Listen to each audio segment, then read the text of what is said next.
지금 여러분께서는 정치평론가 이강윤이 진행하는 국민라디오 시사 프로그램 이강윤의 오늘과 함께하고 계십니다. 계속해서 오늘의 경제 쟁점을 짚어봅니다.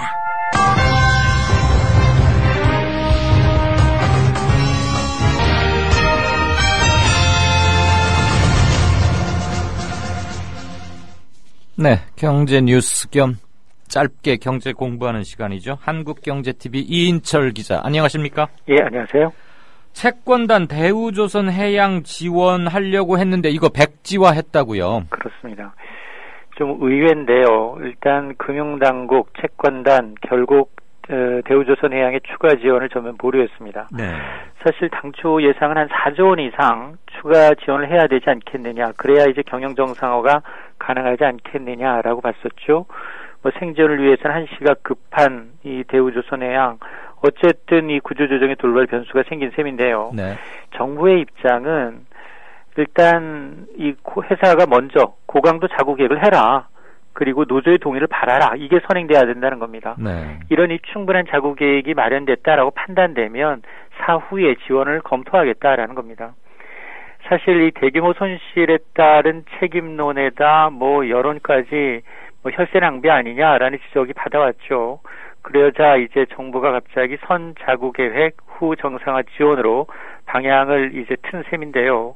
어쨌든 이 주채권은행단 정부가 이제 이렇게 한 만큼 뭐 경영 정상화까지는 뭐 회사도 자구적인 노력을 계속할 수밖에 없죠.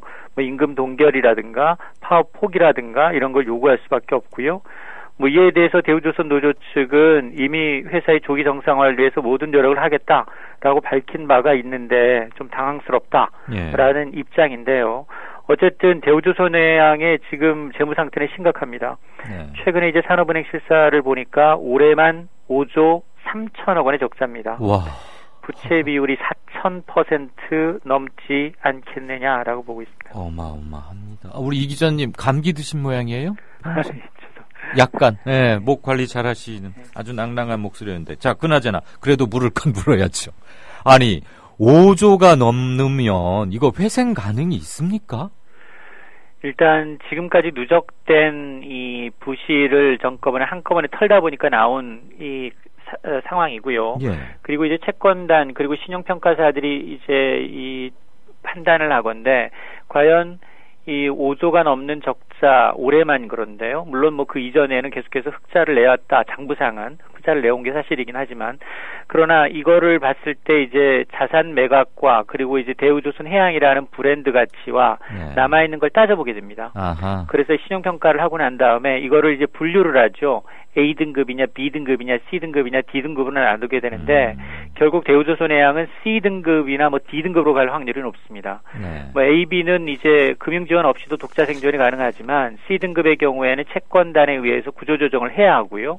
D등급을 갖게 되면 법원이 주차해서 뭐 강도 높은 자구 노력이 불가피합니다. 문제는 이처럼 이제 C, D등급 받은 이 부실 기업들이 한계 기업이라고 하는데요. 그해 영업해서 이자도 못 갚는 이런 기업들이 뭐 채무 동결하고 구조조정을 한다 하더라도 수년간 계속해서 채권단의 보호 아래 있는다는 겁니다. 예. 즉 공적 자금을 수혈받는 이런 도덕적 해이가 좀 심각하다라는 건데요. 그래서 이제 정부는 이번만큼 이런 관행을 끝내겠다는 겁니다. 뭐 정부가 이제 보호막을 쳐주다 보니까 이런 부실 한계 기업이 사라지지 않고 계속해서 이제 공적 자금이 지원되다 보니까 당장 다음 달부터는 이 약 3,300여 개 이런 이제 한계 기업 가운데 구조조정 대상 기업을 아주 정밀하게 선정합니다.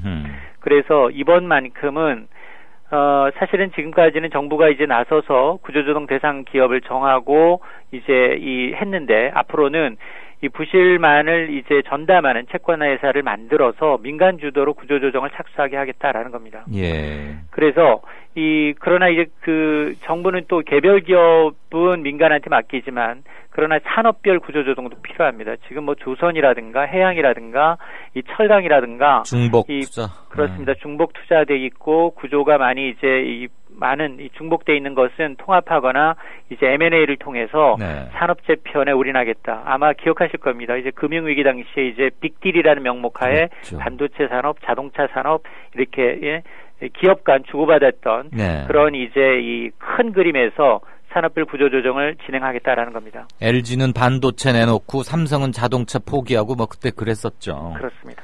그나저나 분식 회계도 드러났으면 대우그룹은 그래서 해체시켜버리고 그랬던 거 아닙니까? 맞습니다. 대우조선도 이거 참 이런 거 어떻게 해야 되나? 이걸 왜 나라 돈, 국민 돈 들여가지고 한다는 건지 정말 이해가 안 가는데. 자, 또 뭐 속 터지는 뉴스입니다. 올해 초 담배값 인상에 따라서 그 관련 세수가 급증했다고요? 그렇습니다. 경기 안 좋음에도 불구하고 담배값 인상에 따른 세수는 2배 가까이 더 거쳤습니다. 올 들어 지난 8월까지 전체 세수를 보니까 지난해보다도 한 15조 원가량 세금이 더 거쳤습니다. 와.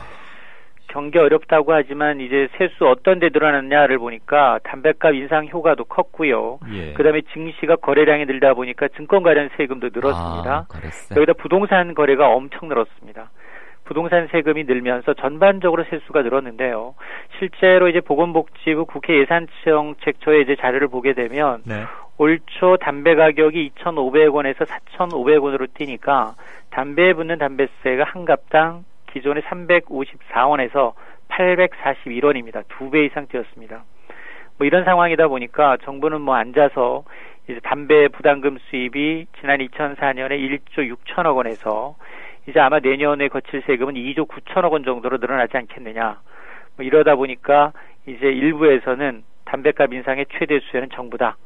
정부만 속으로 웃고 있다라는 비난까지 받고 있습니다. 예.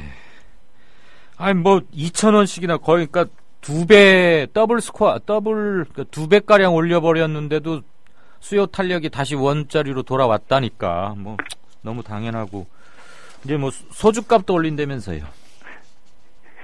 그런데 이렇게 담배세 증가했는데 오히려 금연사업 관련 예산은 줄었어요. 이거야말로 면종 복배 국민들에 대한 배반 아닙니까? 맞습니다. 사실 이 담배값 인상의 표면적인 이유 정부가 내세웠던 게 국민건강 증진이었습니다. 네. 그런데 문제는 이렇게 늘어난 담배세 재원 과연 국민건강 증진에 얼마나 쓰였느냐. 이 복지부의 내년 예산안을 보니까 추가로 걷어들인 담배 부담금으로 이제 각종 사업계획을 짜면서 수입의 28%만 본래 목적에 맞는 국민건강 증진 사업에 배정한 것으로 드러났습니다. 그럼 나머지 어떤 데 쓰이느냐? 일반 예산으로 충당해야 될 뭐 R&D라든가 정보화라든가 의료시설 확충이라든가 의료비 지원 사업 등에 배정이 된 겁니다. 이러다 보니까 내년 금연사업 예산은 올해보다 더 줄었는데요. 내년 금연사업 예산은 1,315억 원인데 올해보다 160억 원, 10% 넘게 줄어든 겁니다.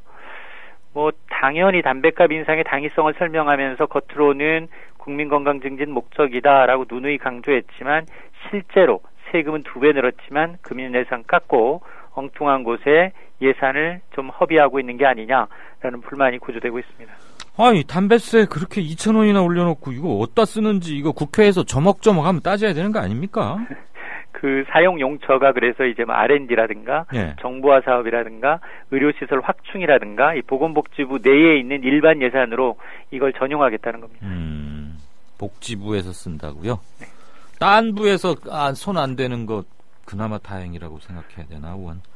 자, 40대 중산층과 자영업자들이 참 이분들이 허리인데 경제 체감 고통지수가 가장 높다 이런 분석이 나왔거든요. 그렇습니다. 딱 제 얘기인데요. 집안채 은행에 저당 잡히고 하우스 프로 사는 40대 중간소득층 그리고 네. 자영업자들 체감하는 경제 상황이 가장 좋지 않다라는 겁니다. 네. 뭐 100% 공감하실 텐데요. 네. 오늘 이 현대경제연구원이 2015년 3분기 체감 경제의 특징과 시사점이다라는 보고서를 내놨는데 지난 8월 말부터 지난달 9일까지 성인 남녀 800여 명을 대상으로 설문조사를 했습니다. 올 3분기 중에 체감 경제 고통지수를 산출해 보니까 예. 여기 이제 체감 경제 고통지수라는 게 뭐냐? 그러니까 이 응답자가 물가 상승률에 대한 체감은 어떻게 하고 있는지, 실업률, 소득은 늘었는지, 의무적으로 지출하는 비용은 증가한 게 아닌지, 그리고 문화 여가비 지출은 어떤지 등을 물어본 겁니다. 네. 그러면 가장 고통스러운 게 뭐냐? 이들 응답자의 대부분이 일자리였습니다. 아하.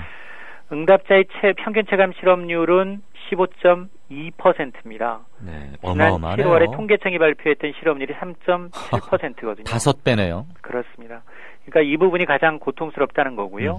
그리고 연령대별로 보니까 40대 경제 체감 고통 지수가 가장 높습니다. 네. 그 뒤를 50대, 30대 순이었는데 40대 역시 이 40대의 경우에는 이 체감적으로 의무 지출하는 증가율, 그러니까 뭐 각종 이제 뭐 공과금이라든가 이런 직간접적으로 이제 지출해야 되는 비경직성 이 지출이 너무 많다.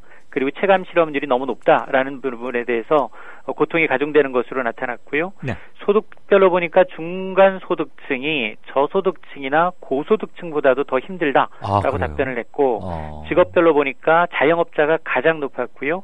성별로 보면 여성보다 남성이 더 이제 고통스럽다라고 답변을 했습니다. 중간 소득계층이 저소득층보다 오히려 더 고통을 크게 느낀다는 대목이 의미심장하네요.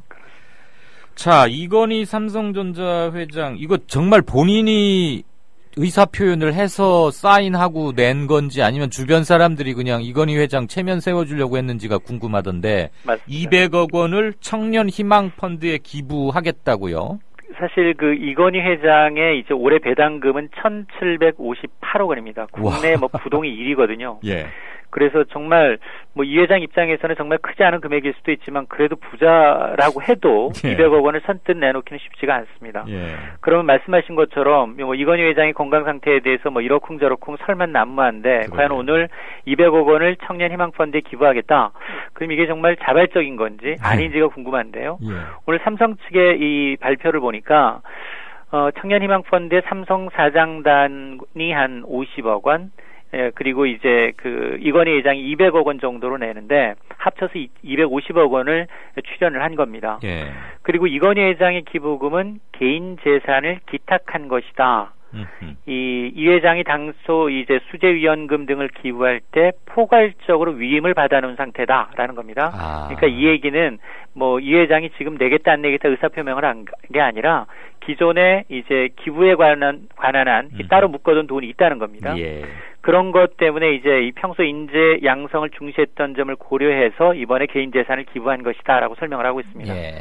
그럼 이제 이 아버지가 이제 이 200억 원 했는데 아들인 이재용 부회장은 얼마나 냈느냐도 궁금한데요. 내긴 냈습니다. 근데 금액은 밝히지 않고 있습니다. 그 이유는 예. 지금 뭐 상속 증여세 재원 마련이 급하거든요. 예. 그러다 보니까 분명 임원들이 냈던 50억 원 내에 일부 포함될 가능성이 있습니다. 그렇겠네요. 네. 그나저나 이번에 뭐 아버님 저 이런 게 생겼는데 어떻게 한 200억쯤 낼까요? 그렇게 해라. 이렇게 대화가 오간 게 아니고 평소에 그렇습니다. 뭐 돈 쓰거나 저 기부해야 하거나 뭐 이런 게 있을 때는 대강에 정해준 룰에 따라서 이렇게 한 거다. 그렇습니다. 뭐 정말로 이렇게 의식이 돌아와서 소통을 하는지 그런 거 참 궁금한데 통 말을 안 하니까 말이에요. 자, 마지막 소식 듣죠. 실적 발표 시즌인데 현대차 예상은 했지만 상당히 안 좋다면서요? 9% 가까이 뭐 줄었다 그런 얘기도 들리던데. 맞습니다. 이제 3분기 환율도 그다지 나쁘지 않았고요. 그래서 네. 삼성전자는 이제 환율 효과를 톡톡히 봤죠. 네. 근데 현대차 입장에서는 폭스바겐의 반사이익 여기에다 이제 개별 소비세가 인하됐으니까 네.